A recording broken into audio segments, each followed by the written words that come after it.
नमस्कार। आज हम मुंशी प्रेमचंद की एक बहुत ही मशहूर कहानी पंच परमेश्वर की गहराई में उतरेंगे।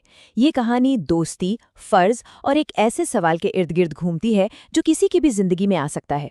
सोचिए, अगर इंसाफ करने की जिम्मेदारी मिले और कटघरे में अपना सबसे जिगरी दोस्त खड़ा हो तो क्या चुना जाएगा, दोस्ती या सच्चाई?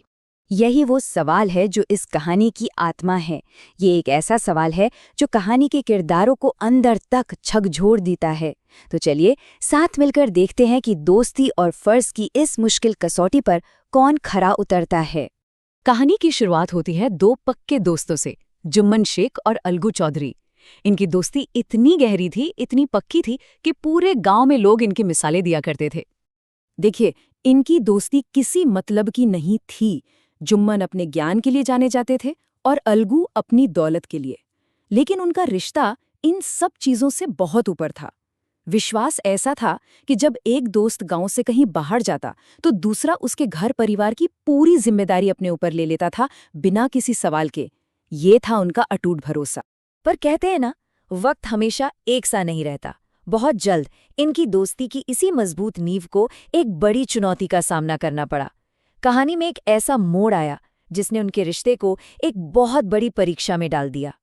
असल में हुआ ये कि जुम्मन ने अपनी एक बूढ़ी खाला यानी मौसी से बड़े बड़े वादे किए। कहा कि वो उनकी पूरी देखभाल करेगा, और इसी भरोसे पर खाला ने अपनी थोड़ी बहुत जमीन जायदाद जुम्मन के नाम कर दी। लेकिन जैसे ही मिल्कियत हाथ आई, जुम्मन और उसकी पत्नी का रवैया पूरी तरह बदल गया। अब खाला को न तो ठीक से खाना मिलता था, न ही इज्जत।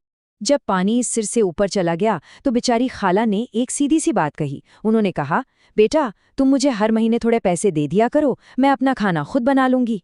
ये कोई बड़ी मांग नहीं थी, बस अपनी इज्जत के साथ जीने का हक मांग रही थी वो। लेकिन जुम्मन ने इस मांग को भी ठुकरा दिया, बल्कि मजाक उड़ाया। उससे अपने रसूख पर, गांव में अपनी पहचान पर बड़ा घमंड था। उससे लगा, पंचायत में भला कौन है जो उसके खिलाफ बोलने की हिम्मत करेगा। अब खाला अकेली पड़ गईं। वो गांव में हर दरवाजे पर गईं, सबसे मदद मांगी, पर कोई तैयार नहीं हुआ। हारकर वो उस इंसान के पास पहुंची जिसके पास जाने की शायद उन्होंने कभी सोची भी नहीं होगी, जुम्मन के जिगरी दोस्त अलगू चौधरी के पास। और उन्होंने अलगू से कहा कि वो इस मामले में सरपंच बने। ये सुनते ही अलगू के तो होश उड़ गए। वो दोस्ती और धर्म के बीच बुरी तरह फंस गए। जब अलगू हिचकिचा रहे थे तो खाला ने एक ऐसी बात कही जो सीधे उनके दिल पर लगी। उन्होंने पूछा, बेटा, क्या बिगाड़ के डर से ईमान की बात न कहोगे?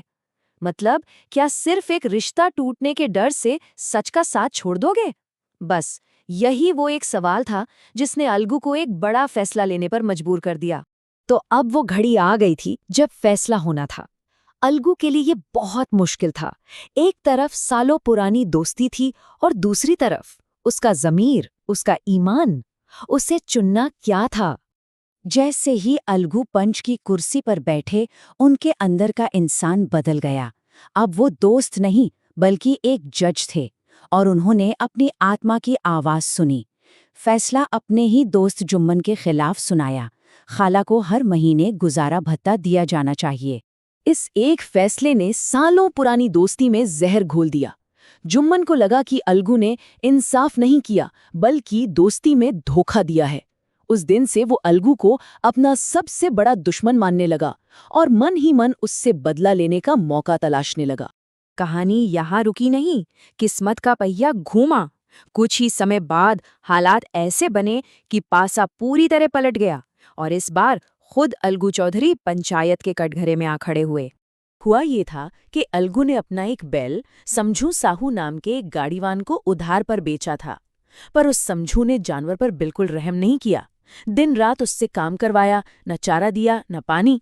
नतीजा ये हुआ कि महीने भर में ही वो बेचारा बैल मर गया। जब अलगू ने अपने बैल के पैसे मांगे तो समझू साहू साफ मुकर गया। कहने लगा, मरे हुए बैल के कैसे पैसे? बात बढ़ी और मामला एक बार फिर पंचायत तक जा पहुंचा। और फिर आया कहानी का सबसे बड़ा ट्विस्ट। जब सरपंच चुनने की बात आई तो समझू साहू ने किसका नाम लिया? जुम्मन शेख का। ये सुनते ही अलगू के तो पैरों तले से जमीन खिसक गई। आज उसके किस्मत का फैसला उस दोस्त के हाथ में था जो अब उसका जानी दुश्मन बन चुका था। अब कहानी अपने सबसे जरूरी सवाल पर पहुंचती है, क्या जिम्मेदारी का एहसास किसी इंसान को बदल सकता है? क्या न्याय की कुर्सी पर बैठकर इंसान अपनी निजी दुश्मनी भूल सकता है?